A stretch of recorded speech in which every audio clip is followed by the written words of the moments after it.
신앙생활에 가장 중요한 요소 두 가지를 꼽으라고 한다면 하나는 말씀이고 또 다른 하나는 기도입니다. 말씀을 영혼의 양식이고 기도를 영혼의 호흡이라고 할 정도로 필수적인 두 요소가 말씀과 기도입니다. 그리고 기도는 아무리 교회에서 강조해도 지나치지가 않습니다. 조지 밀러는 기도의 사람으로 잘 알려져 있습니다. 한 번은 영국에서 미국 뉴욕에 집회를 인도하기 위하여 배를 타고 대서양을 건너게 되었습니다. 그런데 대서양의 바다 한가운데서 심한 안개가 피어오르면서 배가 더 이상 나아가지를 못하고 한자리에서 22시간을 떠 있는 사건이 발생했습니다. 선장도 안절부절했습니다. 이때 조지 밀러가 선장에게 저는 토요일까지 뉴욕에 도착해야 합니다 했더니 선장은 그것은 불가능합니다 목사님 답변을 했습니다. 그 이야기를 듣고 조지 밀러는 선실 아래로 내려가서 주여, 주님은 이 배가 정확한 시간에 도착해야 할 이유를 알고 계십니다. 지금 주의 백성들이 말씀을 듣기 위하여 기다리고 있습니다. 도와주옵소서. 그렇게 기도한 후에 얼마가 지나고 난 후 안개가 거짓말처럼 사라지고 배는 뉴욕의 정시에 도착을 했습니다. 조지 밀러가 고아원을 설립한 것으로 유명한데 그의 전기에 보면 조지 밀러가 고아원을 설립한 이유를 이렇게 설명합니다. 하나님께서는 분명히 살아계시는데 사람들이 너무 하나님의 살아계심을 믿지 않고 인정하지 않기 때문에 자기가 세운 고아원을 통해서 하나님의 살아계심을 증명해 보겠다. 그래서 고아원을 세운다. 이런 목적을 밝히고 있습니다. 무모한 기도였던 것 같지만 그 기도가 하나님의 마음에 맞았습니다. 그 결과 5만 번이라는 믿을 수 없는 응답을 받았습니다. 오늘은 에베소서에 나타난 바울의 두 번째 기도에 대해서 함께 살펴보고 은혜를 나누고자 합니다. 많은 분들이 기도를 하는데 기도하는 분들을 두 부류로 나눌 수가 있는데 기도의 중심이 자기 자신인 사람이 있는가 하면 하나님이 기도의 중심인 사람이 있습니다. 그 사람이 무엇에 관심을 가지고 어떤 사람인가 하는 것은 그가 기도하는 내용을 보면 알 수가 있습니다. 저도 비롯해서 대부분의 성도들이 자기 문제에만 매달려서 기도합니다. 자신에게 어려운 일이 생기고 급한 일이 생기고 곤란한 문제가 생기면 하나님을 찾습니다. 자기 자신에게 급한 일이 생기고 어려움이 생겨서 하나님을 찾을 때에 자기 중심적인 기도를 할 수밖에 없습니다. 저는 이런 어려움에 처해서 하나님 앞에서 자기 중심적으로 기도하는 사람들일지라도 저는 정말 귀하다, 잘한다, 박수를 보냅니다. 왜냐하면 급한 일이 생기고 죽을 일이 생기고 어려움이 생기도 기도하지 않는 분들이 많기 때문입니다. 이런 분들은 교회는 출석하고 예배는 참석하지만 세상적인 사고와 판단으로 살아갈 수밖에 없고 문제가 생기면 세상적인 방법으로 해결할 수밖에 없습니다. 오늘 바울의 기도를 보면 하나님 중심적인 기도를 드린 것을 알 수가 있습니다. 바울의 기도를 통해서 바울은 어떤 상황에서 기도하였고 어떤 자세로 기도하였고 무엇을 기도하였는지 살펴보면서 기도하지 않는 사람은 기도의 자리로 나오는 역사가 일어나고 기도하는 사람들은 자기 중심적인 기도에서 하나님 중심의 기도로 건강한 기도의 자리에 서게 되기를 주님의 이름으로 축복합니다. 먼저 오늘 바울의 기도를 통해서 기도의 일반적인 교훈을 얻고자 합니다. 바울은 3장 1절 말씀해 보면 지금 어떤 상황에 처해져 있죠? 갇혀 있습니다. 어디에 갇혀 있습니까? 로마 감옥의 죄수의 신분으로 갇혀 있습니다. 그러니까 마음대로 돌아다닐 수 없고 마음대로 움직일 수가 없습니다. 손과 발이 자유롭지 못합니다. 그런데 14절 말씀해 보니까 오늘 바울은 무엇을 하고 있습니까? 기도하고 있는 거예요. 그렇습니다. 우리는 누군가로 인하여 무엇인가로 인하여 묶일 수 있습니다. 돈에 의하여, 건강에 의하여, 사람에 의하여 내가 묶여서 내가 이러지도 못하고 저러지도 못하는 난처한 상황에 처할 수 있습니다. 두려움 때문에 내 입이 막히고 힘이 없어 주저앉을 수도 있습니다. 그러나 우리가 할 수 있는 일은 기도하는 거예요. 감옥도 협박도 핍박도 기도하는 일을 막을 수는 없습니다. 바울은 사도행전 16장 빌립보 감옥에 갇혔습니다. 그때도 바울은 깊은 밤중에 기도했습니다. 아무리 깊은 감옥이라도 아무리 칠흑같이 어두운 밤이라도 기도를 막을 수는 없습니다. 시기와 모함으로 내일 사자굴에 던져지게 될 다니엘이 할 수 있는 일은 아무것도 없었습니다. 그러나 다니엘은 집으로 돌아가서 한 일이 있습니다. 무엇입니까? 예루살렘으로 향하여 난 창을 열고 하루에 3번씩 감사하며 무릎을 꿇고 그 하나님께 기도하였습니다. 예수님은 십자가에서 두 손과 양발이 못 박혀 꼼짝달싹도 할 수가 없었습니다. 더 이상 손으로 발로 무언가를 할 수 있는 일은 아무것도 없었습니다. 그때 주님이 십자가 위에서 지상에서 마지막으로 한 일은 무엇입니까? 기도하는 일이었습니다. 그 기도가 바로 저 유명한 가상칠언입니다. 지상에서 호흡이 있는 동안 마지막까지 할 수 있는 일은 기도예요. 기도는 육신의 호흡이 멈출 때까지 언제나 어디서나 누구나 할 수 있는 일입니다. 어떤 분들은 자신은 가진 것이 없어서 나이가 많아서 건강이 좋지 못해서 할 수 있는 일이 없다고 하시는 분들이 있습니다. 어떤 분들은 자신은 교회에서 할 일이 없다, 그래서 재미가 없다고 불평하는 분들도 있습니다. 그러나 기억합시다. 다른 것을 할 수 없다고 해도 기도는 할 수가 있는 거예요. 새벽에 기도하지 못하는 분들은 수요일에 나와서 수요 기도회 때 기도할 수 있습니다. 수요일에 기도하지 못하는 분들은 평일 낮에 0691 별표 누르면 직 하면서 문이 열리고 본당에 혼자서 시간을 정해서 기도할 수가 있습니다. 본당에서 교회에서 기도하는 이유는 다른 데보다 훨씬 더 기도가 잘 되는 거예요. 만약에 교회에서라도 기도하지 못하면 하나님이 나한테 차를 왜 주셨습니까? 차 끌고 조용한 곳에 세워두고 차 안에서 기도할 수도 있고 집에서 기도할 수도 있습니다.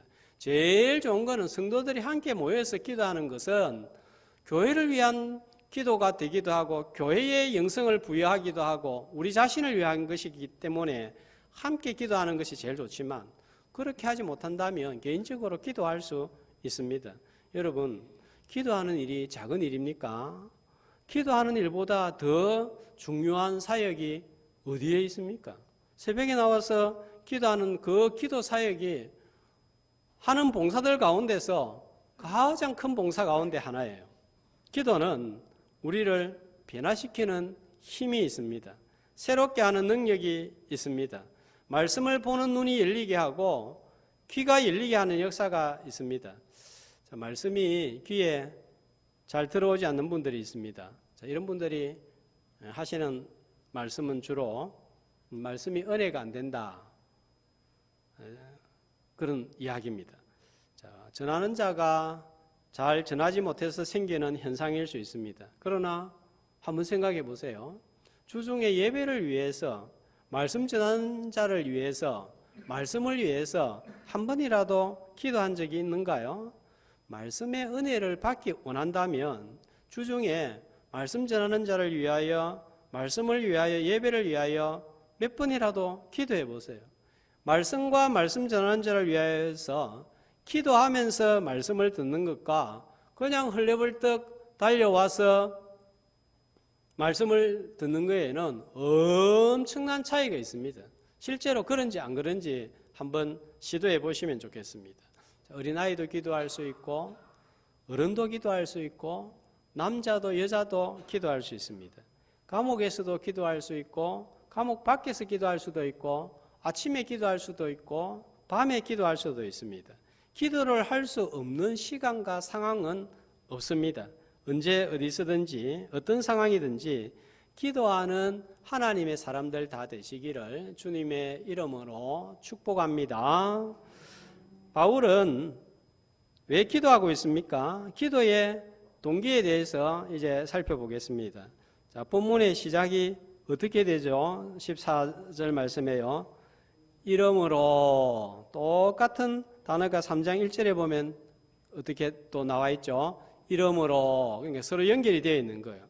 1장 15절에 보면 에베소서에서 바울의 첫 번째 기도가 나오고 있습니다. 자, 1장 3절에서 14절까지 바울은 성부 하나님, 성자 예수님, 성령 하나님이 삼위 하나님이 주신 하늘에 속한 하늘의 신령한 복을 전하고 난 다음에 바울은 이어서 기도를 했습니다. 2장에는요.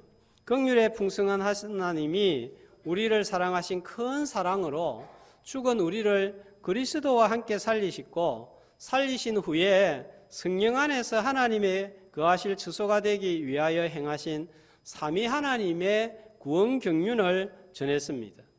이름으로 3장 1절 이렇게 연결이 되고 또 14절에도 이름으로 연결이 됩니다. 자, 3장에서는 바울은 감추었던 비밀의 경륜을 계시로 알게 됐고, 자, 이게 은혜였습니다. 이 계시를 받은 사명을 알리는 사명을 부여받았는데 이것도 전부 다 삼위 하나님께서 베푸신 은혜였습니다. 그래서 받은 은혜, 받은 사명 하는 제목으로 말씀을 전했습니다. 14절 이름으로 기도한다는 거예요. 바울은 하나님의 말씀을 깨달은 후에 하나님의 말씀을 전한 후에 그렇기 때문에 이름으로 기도하고 있는 것을 볼 수가 있습니다. 우리가 말씀을 들은 후에 전한 후에 기도하는 이유가 여기 있는 거예요. 말씀이 우리 삶에 적용되도록 하기 위함입니다. 귀로 들었던 말씀이 마음으로 내려와서 마음에 새겨지고 마음에 새겨진 말씀이 손으로 발로 움직여지도록 적용이 되도록 하기 위함입니다. 요한복음 13장에서 16장까지 보면 유명한 예수님의 마지막 제자들을 향한 고별 설교가 길게 나옵니다. 자, 그리고 17장이 이어지는데 17장이 어떤 내용이에요? 유명한 대제사장 기도, 예수님의 기도가 나옵니다. 그러니까 예수님도 다락방에서 말씀의 씨앗을 뿌린 후에 이 씨앗이 열매를 맺도록 물을 뿌리는 일을 하셨는데 그것이 기도였다 하는 거예요. 말씀의 좋은 씨앗에 기도에 물을 뿌릴 때에 말씀이 열매를 맺고 말씀이 역사를 하는 거예요. 데살로니가 성도들은 하나님의 말씀을 어떤 교회보다도 많이 체험하고 강력하게 체험했습니다. 이유는 사람의 말로 받지 아니하고 하나님의 말씀으로 받을 때에 너희 믿는 자 속에서 역사한다 하였습니다. 우리가 자기 문제, 육신의 문제를 위해서는 많이 기도하죠. 말씀의 씨앗에 얼마나 기도의 물을 뿌리고 있는지, 그 기도는 얼마나 하고 있는지 우리가 또 한번 돌아보아야 하겠습니다. 바울은 이제까지 전한 놀라운 삼위 하나님의 구원의 경륜, 구원의 은혜를 전달한 후에 적용을 위하여 기도하고 있습니다.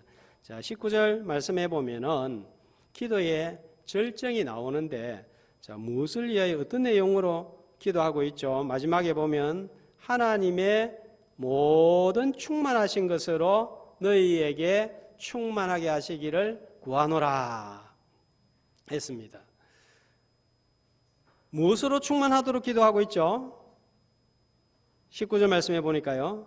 하나님의 모든 충만하신 것입니다. 여러분, 우리가 교회가 하나님의 충만으로 충만해진다면 더 이상 바랄 것이 무엇이 있겠습니까? 말씀을 듣고 기도함으로 하나님의 충만으로 채워지는 오늘 예배의 시간 되시기를 주님의 이름으로 축복합니다.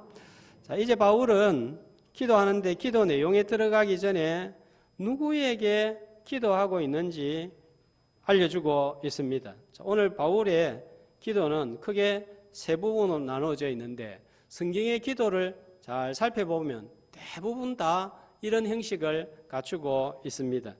14절과 15절은 기도의 서론으로서 기도의 대상과 자세를 말씀하고 있습니다. 그리고 16절과 19절까지는 기도의 제목이 나오고 있습니다. 20절과 21절은 기도의 결론으로서 송영입니다. 교회 안에서와 그리스도 예수 안에서 영광이 대대로 영원무궁하기를 원하노라.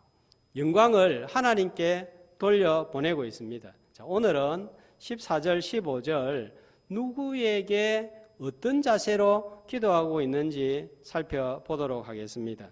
자, 14절, 15절 말씀을 보면 특별히 15절 말씀 누구에게 기도하고 있습니까? 아버지 앞에서 아버지께 기도하고 있습니다. 자, 그런데 그냥 아버지께 기도한다 하지 아니하고 어떤 아버지께 기도를 하죠? 이름을 주신 그 앞에 보니까요 긴 수식어가 나와 있죠. 내가 하늘과 땅에 있는 각 족속에게 이름을 주신 아버지 앞에 주기도문도 시작이 하늘에 계신 우리 아버지여 하는데 같은 형식이죠. 자, 여기에서 하늘과 땅에 있는 각 족속은 누구를 가리키는가요? 이 각 족속들이 하나님을 아버지로 부르는 것을 볼 때 각 족속은 다른 사람이 아니라 하나님을 아버지로 된 하나님의 가족이 된 하나님의 자녀들, 하나님 교회의 가족이 된 구성원들을 가리킵니다. 자, 하늘에 있는 족속은 그럼 어떤 자들일까요? 이미 하나님을 믿고 하나님의 품에 안긴 아브라함, 이삭, 야곱, 손양훈 목사님, 주기철 목사님 같은 신앙의 선배들입니다. 땅에 있는 족속은요, 가족들은요, 지금 현재 믿고 있는 우리 성도들입니다. 자, 각 족속에게 무엇을 주셨다고요? 15절에 보니까요, 이름을 주셨다. 자, 이름을 주셨다 하는 것의 의미가 무엇일까요?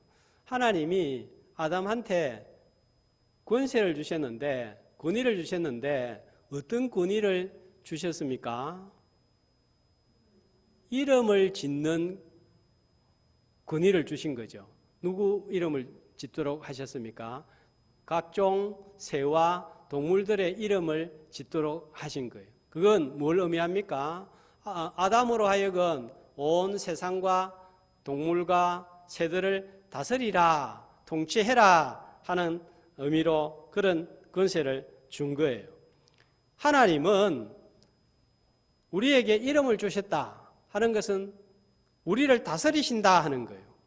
하나님은 만물의 주인이시기 때문입니다.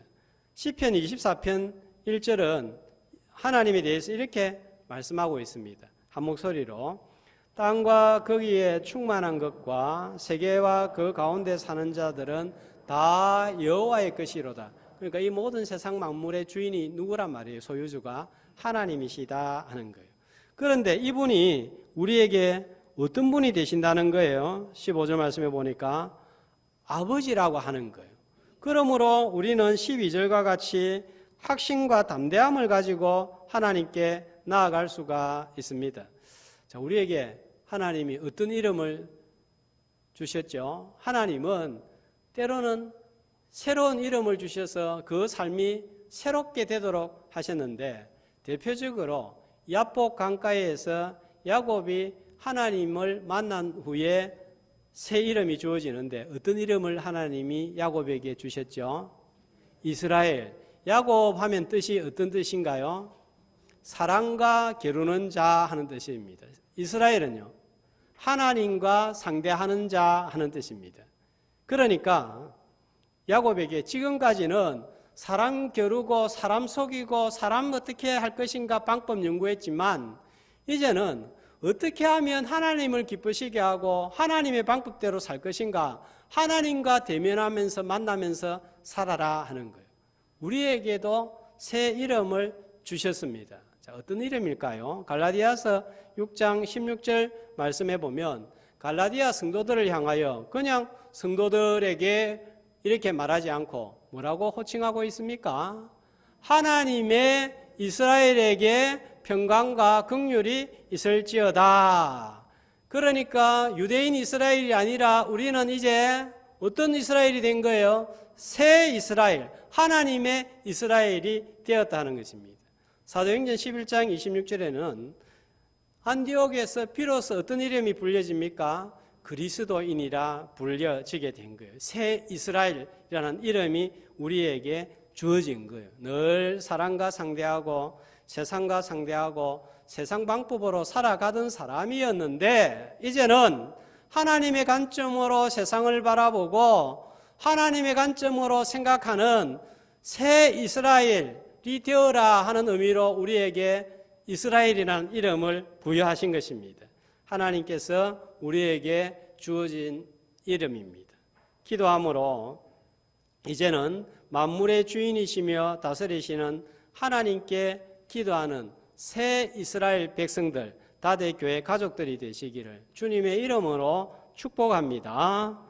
자, 그런데 이런 하나님 아버지께 기도한다 하지 않고 자, 어떤 단어가 붙어 있죠? 그냥 하나님께 아버지께가 아니고 아버지 앞에 그러니까 바울이 단어 하나하나 우리는 그냥 별 생각 없이 지나가는데 정말 하나하나 의미를 담아서 우리에게 메시지를 전달하기 위해서 사용하고 있는 것을 볼 수가 있습니다. 자, 아버지 앞에 하는 것은 기도가 무엇인지 아주 잘 보여주는 말씀입니다. 앞에라는 말씀은 어떤 뜻인가 하면 면전에서 마주 대하여 향하여 쪽으로 하는 말씀입니다. 그러니까 이 기도는 뭡니까? 하나님을 향하여 내가 하나님을 마주 대하는 것입니다. 내가 하나님 쪽으로 몸과 마음과 생각을 향하여서 하나님 앞에서 나 자신을 살피는 것입니다. 그러니까 기도는 하나님을 의식하면서 하나님을 향하여 드리는 행위다. 이렇게 볼 수가 있겠습니다. 자, 우리가 하나님을 마주 대하면 어떻게 되죠? 하나님이 내 모든 것을 알고 계신다. 어떤 생각이, 어떤 마음이 듭니까? 한편으로는 큰 위로가 되지만 처음부터 할렐루야 이렇게 안 되는 거예요.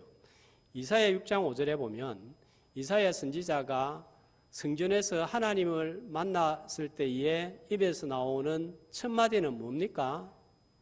하로다 나여 망하게 되었도다. 거룩하신 하나님, 공의의 하나님 앞에 서니까 자신의 모습을 보니까 두려운 거예요. 요한계시록 1장 17절에 보면 사도 요한이 하나님을 보게 되었을 때, 주님을 만나게 되었을 때 어떤 자같이 되었다고요? 죽은 것처럼 되었다는 것입니다. 하나님께서 나의 모든 것을 알고 계신다 생각하면 내가 죄인임을 깨닫게 되고 도무지 하나님 앞에 설 수 없는 자임을 깨닫게 됩니다. 베드로도 밤새도록 수고하였지만 고기를 잡지 못했는데 주님 말씀 듣고 순종하여 고기를 그물이 찢어지도록 얻었습니다. 주님을 만났습니다. 베드로 입에서 나온 첫 마디가 뭡니까? 할렐루야, 고기 많이 잡게 해주셔서 감사합니다. 이거 아니에요. 뭐였습니까? 주여 나를 떠나소서 나는 죄인이로소이다. 아브라함은 창세기 28장 27절에서 하나님을 만났을 때 뭐라고 고백합니까? 티끌이나 재 같다 하는 거예요. 정말 하나님을 제대로 대면하게 되면, 진짜 만나게 되면 우리는 이런 존재임을 알게 되고 두려움을 느끼게 됩니다. 그래서 바울은 아버지 앞에서 하나님 면전에서 하나님을 마주 대하게 될 때 저절로 어떻게 기도하게 되는 거예요? 어떤 자세가 되는 거예요? 무릎을 꿇게 되는 거예요. 자, 어떤 분들은 기도의 자세가, 기도의 형식이 뭐 그렇게 중요하나, 내용이 중요하지 생각하고 주장하는 분들이 있습니다. 기도를 저렇게 하는 것은 형식적이다, 위선적이다, 또 이렇게 이야기하기도 합니다. 또 어떤 분들은 지나치게 기도의 자세, 형식을 중요하게 생각을 합니다. 우리 신앙생활은 철저하게 균형이 필요합니다. 균형이 깨어질 때 문제가 생기는 거예요. 형식이 왜 중요할까요? 자, 유대인들은 크게 세 가지 자세로 기도했는데, 첫 번째는 서서 기도하는 거예요. 두 번째는 엎드려서 기도하는 거예요. 세 번째는 무릎을 꿇고 기도하는 자세입니다. 그런데 아마 기도하다가 체험을 해보신 분들은 간절하게 기도하다가 보면 자신도 모르게 무릎을 꿇기도 하고 두 손을 들기도 하고 서기도 하고 자기만의 그런 자세가 나오기도 합니다. 저도 기도할 때 간절함이 생기든지 하나님의 임재가 강하게 느껴지면 저도 모르게 교회에서 의자에 올라가서 무릎을 꿇고 엎드리게 됩니다. 매주일 우리가 예배 시간에 처음 시작할 때, 임내송 할 때 어떻게 합니까? 두 손을 들고 찬양을 합니다. 왜 굳이 두 손을 들죠? 마음의 간절함을 손을 들어 육신으로 표현을 하는 거예요. 일주일에 한 번이라도 우리의 마음뿐만 아니라 몸짓을 통하여서 하나님을 경배하는 것입니다. 물론 두 손을 들지 않는다고 간절함이 없는 것은 아닐 것입니다. 그러나 정말 간절하면 우리의 몸이 형식으로 표현이 된다는 거예요. 자, 말씀을 듣는 자세도 마찬가지입니다. 어떤 사람은 세상에서 제일 편한 자세로 듣습니다.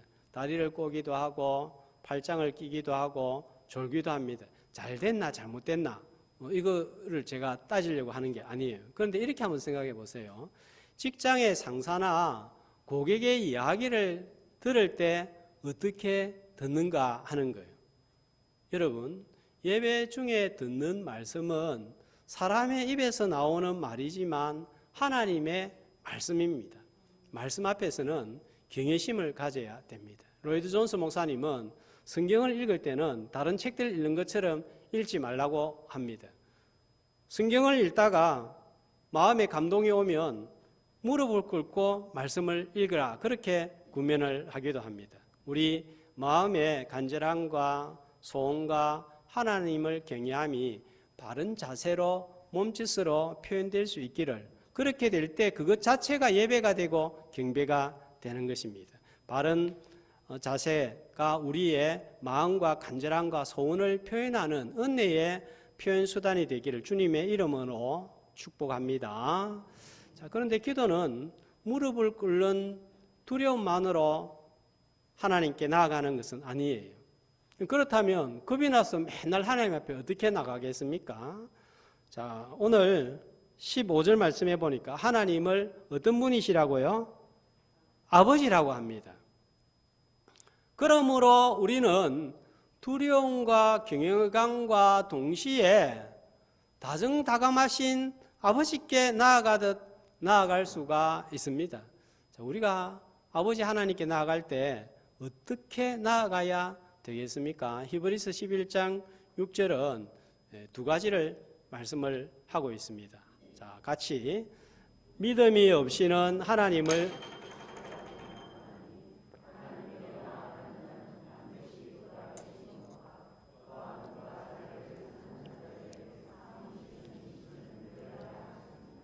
자, 뭐가 하나님을 기쁘시게 한다고요? 우리는 이 일을 행하고 저 일을 행하면 하나님이 기뻐하실 것이다 생각하는데 오늘 성경은 뭐라고 말합니까? 믿음이 있어야 하나님을 기쁘시게 한다는 거예요. 뭘 믿을까요? 첫 번째로 하나님이 반드시 살아계시고 내 삶 가운데 역사하시고 개입하신다. 이 사실을 믿을 때 하나님 기뻐하시는 거예요. 두 번째로는요, 이런 하나님을 찾으면 하나님은 반드시 찾는 자들에게 상 주신다 하는 것을 믿으라는 거예요. 자, 이때의 상은 사람마다 다르고 상황마다 다르고 내가 생각하는 상과 다를 수는 있지만 분명히 하나님은 우리의 믿음과 육신에 필요한 것으로 반드시 채워주신다 하는 거예요.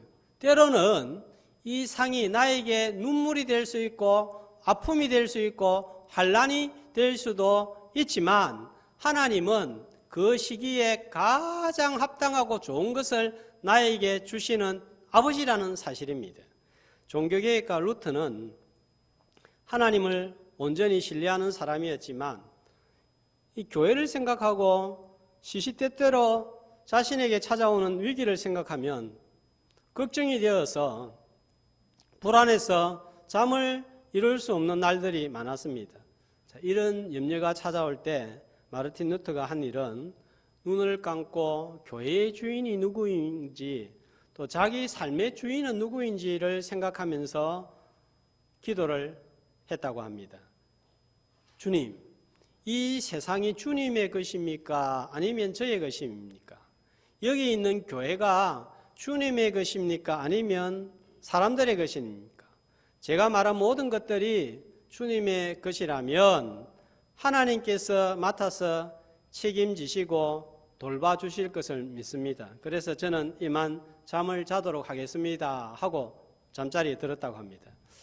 복잡한 상황 가운데서 마르틴 루터는 충분히 보호받을 수 있다는 믿음을 가지고 모든 것을 다 알고 계신다는 하늘에 계신 하나님 아버지를 기억하며 나아가며 믿었습니다.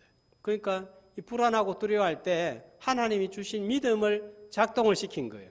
시편 4편 8절에 보면 이렇게 시인은 고백하고 있습니다. 한 목소리로 내가 평안히 눕고 자기도 하리니 나를 안전히 살게 하시는 이는 오직 여호와이시니라. 평안히 눕고 자고 일어나는 거 누가 하는 일이라고요? 그냥 여호와가 아니죠. 오직 여호와. 여러분 약을 먹는다고 되든가요? 될 때도 있습니다. 그러나 정말 평안을 주시고 잠을 주시는 분은 오직 여호와 하나님이신 줄로 믿습니다. 오늘 우리가 예배의 자리에 나와서 평안을 주시는 살아계시는 하나님을 만나는 은혜의 시간이 되시기를 주님의 이름으로 축복하는 것입니다. 사는 것도 죽는 것도 자는 것도 다 주님의 주관하에 있다는 것을 믿는 사람이 두 발 뻗고 잘 수가 있는 거예요. 바울은 감옥에서 염려하는 대신 기뻐했습니다. 이유는 하나님께서 기도할 때 평안을 주신다 하는 것을 확신을 하고 그 내용을 빌립보 성도들에게 편지를 했습니다. 우리가 너무 잘 아는 유명한 말씀이 있죠. 빌립보서 4장 6절 7절 아무것도 염려하지 말고 오직 모든 일에 기도와 간구로 너희 구할 것을 감사함으로 하나님께 아뢰라. 그리하면 모든 지각에 뛰어난 하나님의 평강이 그리스도 예수 안에서 너희 마음과 생각을 지키시리라. 하나님 앞에 기도할 때 내가 너를 감옥에서 빼내줄게 이렇게 약속하지 않았습니다. 뭘 주시겠다고요? 하나님의 평강이 그리스도 예수 안에서 너희 마음과 생각을 지키시리라. 어떤 때는 기도했는데 상황이 더 악화가 될 때가 있습니다. 그런데 하나님 앞에 나와서 기도하다 보면 5분이 지나고 10분이 지나고 30분이 지나다 보면 아무것도 변한 게 없어요. 그런데 신기하게 신비스럽게 마음이 안정이 되고 평안이 올 때가 있습니다. 그 평안이 임합니다. 그러면서 평화 평화로다 하늘 위에서 내려오네. 이런 찬양이 입술에서 저절로 나도 모르게 흘러나올 때가 있는 거예요. 성령이 역사하신 것입니다. 우리의 연약함을 성령께서 도우시나니 우리가 마땅히 빌 바를 알지 못하나 말할 수 없는 탄식으로 성령께서 우리를 위하여 기도하시기 때문에 이런 역사가 일어나는 줄로 믿습니다. 영어로 pray no worry, no pray worry 하는 말이 있습니다. 기도하면 염려가 없고 no pray, 기도 안 하면 염려가 있다 하는 것입니다. 초대교회 성도들 가운데 티테디오스라는 이름을 가진 성도들이 많았습니다. 이름 앞에 티테디오스 붙이고 자기 이름을 붙이는데 티테디오스 바울, 티테디오스 존, 티테디오스 알미니우스. 무슨 뜻인가 하면 티테디오스가 결코 염려하지 않는 사람 하는 거예요. 예수 믿고 난 후에 자신의 신분을 확신하고 하나님의 전능하심을 믿고 하나님이 나의 아버지이심을 믿을 때에 자신의 염려를 벗어나게 하시는 분이시다. 이것을 믿고 하나님 앞에 저런 이름을 붙였습니다. 조지 뮬러가 이렇게 말했습니다. 믿음의 시작은 염려의 끝이고 염려의 시작은 믿음의 끝이다. 너희가 염려하느냐 너희 믿음이 죽을 것이고 너희가 믿음을 갖겠느냐 염려가 죽을 것이다 했습니다. 각 족속에게 이름을 주신 하나님께 언제나 어디서나 어떤 상황에서든지 믿음으로 무릎을 꿇고 기도하는 티테디오스 성도가 되어서 염려의 종이 아니라 주님의 종로를 하는 다대교회와 성도들 다 되시기를 주님의 이름으로 축복합니다.